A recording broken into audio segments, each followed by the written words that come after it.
एक समय की बात है, एक हरे भरे जंगल में मोटू और पतलू नाम के दो दोस्त रहते थे। वे जंगल में सबसे बुद्धिमान और दयालु जानवर माने जाते थे। जब भी उन्हें मदद की जरूरत होती थी, वे हमेशा दूसरे जानवरों की मदद करते थे। एक दिन जंगल में टहलने के दौरान उन्हें एक बाघ मिला जो शिकारियों द्वारा बिछाए गए जाल में फंस गया था। बाघ जाल से बाहर निकलने के लिए संघर्ष कर रहा था और जंगल में उसकी दर्द और भय की दहाड़ गूंज रही थी। मोटू और पतलू तुरंत बाघ की मदद के लिए गए। उन्होंने जाल की सावधानी पूर्वक जांच की और पाया कि यह बाघ को मारने के लिए बनाया गया था।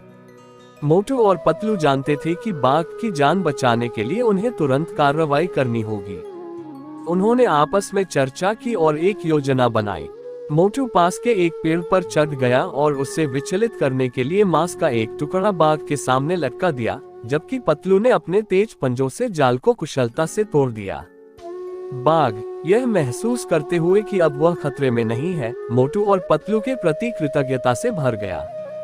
उन्होंने उनकी बहादुरी और दयालुता के लिए उन्हें धन्यवाद दिया और पूछा कि क्या वह उन्हें चुकाने के लिए कुछ कर सकते हैं।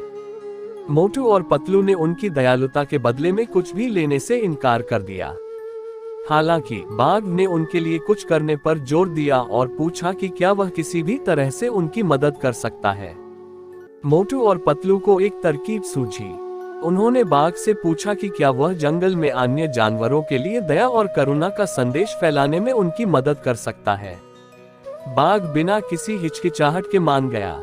उस दिन से बाघ दया और करुणा का दूत बन गया। उन्होंने प्रेम, दया और करुणा का संदेश फैलाते हुए पूरे जंगल में यात्रा की। जंगल के अन्य जानवर बाघ के परिवर्तन पर चकित थे, जो कभी भयभीत था और अब सभी से प्यार करता था। कहानी का नैतिक ये है कि दया और करुणा सबसे अधिक भयभीत और क्रूर जानवरों को भी कोमल और प्रेमपूर्ण प्राणियों में बदल सकते हैं। हमें हमेशा सभी के प्रति दयालु और दयालु होना चाहिए, यहाँ तक कि उनके लिए भी जो हमें अलग या डराने वाले लग सकते हैं।